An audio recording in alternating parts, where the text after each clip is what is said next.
Depuis le 31 mai 2021, la zone militaire numéro 5 a déclenché une opération de sécurisation d'envergure pour mieux contrôler la frontière en créant des postes militaires au plus près. L'objectif majeur de cette opération consistait à réaliser les conditions pour un retour en sécurité des populations dans leur territoire d'origine.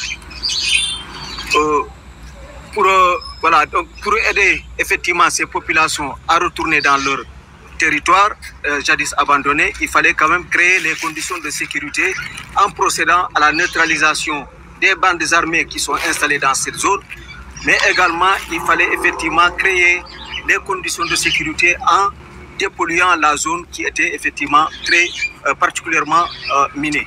Et cette action de déminage ne peut pas se faire avec les armées seules, il faudra effectivement aussi l'intervention d'autres acteurs. Pour rappel, plusieurs exactions ont été perpétrées contre les populations au niveau de cette zone.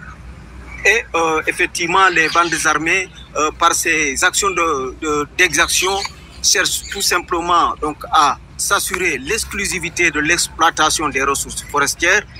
La prise en otage au niveau de Kailou en 2013, c'était le 3 mai exactement 2013, de 9 démineurs humanitaires.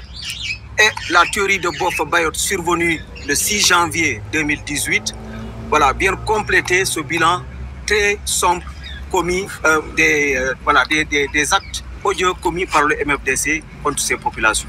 Voilà, donc après ce briefing, nous allons vous inviter à rejoindre les véhicules, à rejoindre la zone de Basséré où il y aura les présentations des différents commandants de GTIA.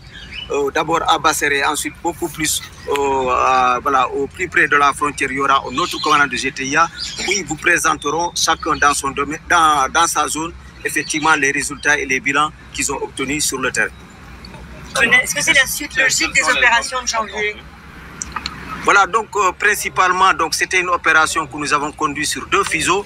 Un fuseau à l'est de la zone de Niassia, donc, où nous avons effectivement conquis les bases successivement de Badem et ensuite de Bagam, au plus près de la frontière. La base était implantée exactement à 200 mètres de la frontière avec la République de Guinée-Bissau. Et dans le fuseau ouest plutôt, où nous allons, nous avons conquis, après les premiers postes avancés dans la zone de Basséré, nous avons conquis les postes de Elliot, de Djiléor, avant d'aller à Aïnga, qui est vraiment un vrai poste avancé, et ensuite on peut aller au niveau de Bounat, la base la plus proche de la frontière. Colonel, quand on parle de la zone de Niassia, on pense surtout à Kassolol. Quel est le sort qui a été réservé à ces acteurs? Bon, nous allons juste nous limiter sur ces objectifs que je viens de décrire. Voilà, nous n'allons pas faire d'autres. Voilà, je ne vais pas me risquer dans d'autres aventures qui ne font pas l'objet de la visite aujourd'hui. L'opération conflit justement aux actions de sécurisation amenées en janvier. Bon, ce n'est pas l'objet de la visite aujourd'hui. Est-ce qu'il y a une coopération opérationnelle avec la Guinée-Bissau? Voilà, je vous ai dit, pour les bilans, nous allons voir les commandants de GTIA, les chefs de corps qui sont sur le terrain, et ils vous montreront exactement quels sont les différents matériels qui ont été collectés sur le terrain et quels sont les bilans effectivement qu'ils ont pu acquérir sur le terrain.